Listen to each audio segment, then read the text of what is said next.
हावड़ा के बालिटीकुड़ी न्यू मोल्लापाड़ा इलाके में एक व्यवसायी के घर पर जानलेवा हमला किया गया है, जिसमें उनकी पत्नी गंभीर रूप से घायल हो गई है। इस हमले की तस्वीरें सीसीटीवी कैमरे में कैद हो गई है। वहीं पीड़ित महिला को गंभीर हालत में हावड़ा अस्पताल में भर्ती कराया गया। इस बारे में पीड़ित व्यवसायी मोहम्मद जहांगीर ने पूरी जानकारी देते हुए अपनी बातों को रखा।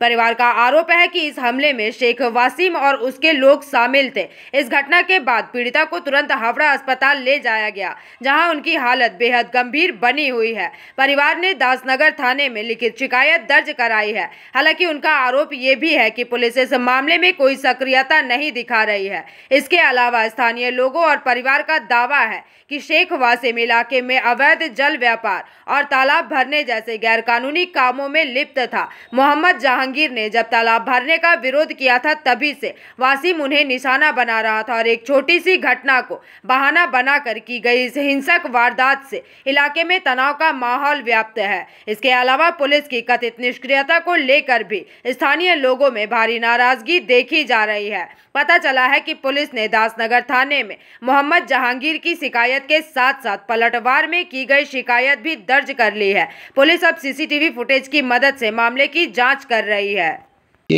আমি ছিলাম না এখানে, আমি দাসনগর থানায় গেছিলাম। এই দাসনগরে রক্তদান শিবিরের কোনো কাজ ছিল আমার কাছে, এটা দিতে গেছি। একটা বাচ্চা, আমার বাচ্চা, ছোট বাচ্চা থেকে ওর বাচ্চা থেকে মানে একটু কথা কাটাকাটি হয়েছে। কথা কাটাকাটি হতে এই বাচ্চার মধ্যে ঝামেলা হয়েছে।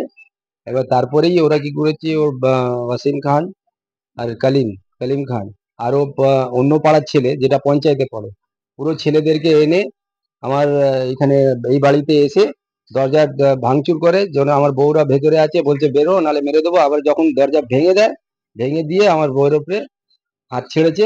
এখন ওকে হাসপাতালে, হাওড়া হসপিটালে ভর্তি করে রেখেছি, নিয়ে গেছি। আজকে যাবো, দেখি কি হয়, রিপোর্ট এ হবে। বাচ্চাদের জন্য হয়েছে, এবার তো আমি জানি না। আমার বাচ্চা যদি ভুল করে আমাকে এসে বলতে পারতো। ও তো গার্জেন আছে নাকি তার? আমার তো বাচ্চার গার্জেন আছে, আমি আছি তো, আমি বাইরে আছি, আমাকে তো ফোন করে বলবে কি আমি মানে তোর বাচ্চা এমন করেছে, এসে দেখ। আমি যখন ওকে শাস্তি দেবো না বা কিছু বলবো না, তারপরে ও মানে একদম এসেই ওরা পুরো অন্য পাড়ার ছেলেকে এনে পুরো মারধর করে পুরো দরজা ফরজা ভেঙে সব করছে। ওই রাজনীতি ব্যাপার আর কি, রাজনীতি ব্যাপার। এর আগে মানে একবার আরো ঝামেলা করেছিল, আবার ও ঝামেলা চেষ্টা করছে। কেন ওর অনেকটা জিনিস আছে যাতে বাধা পড়ছে, অনেকটা জিনিসে আমরা বাধা দিচ্ছি, যেন একটা পুকুর ভরাট করতে ও চেষ্টা করছে, পুকুর ভরাট করার। Bureau report, PVTV news. ভাই তুমি যাবো কোথায়? কসমো বাজার, শার্প বিকেল 4:30।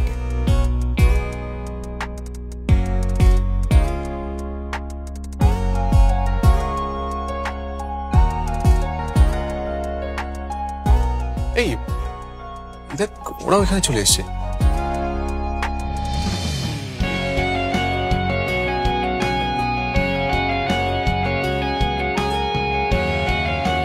ধরবো নাকি ব্যাগটা?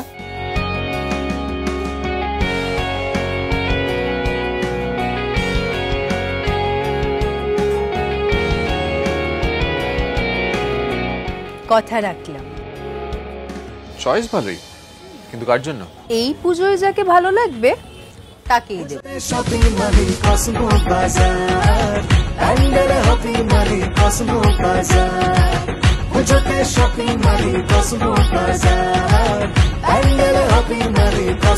কসমো বাজার, খুঁজে শপিং টু প্যান্ডেল হপিং, সঙ্গে রয়েছে দারুণ আকর্ষণীয় উপহার।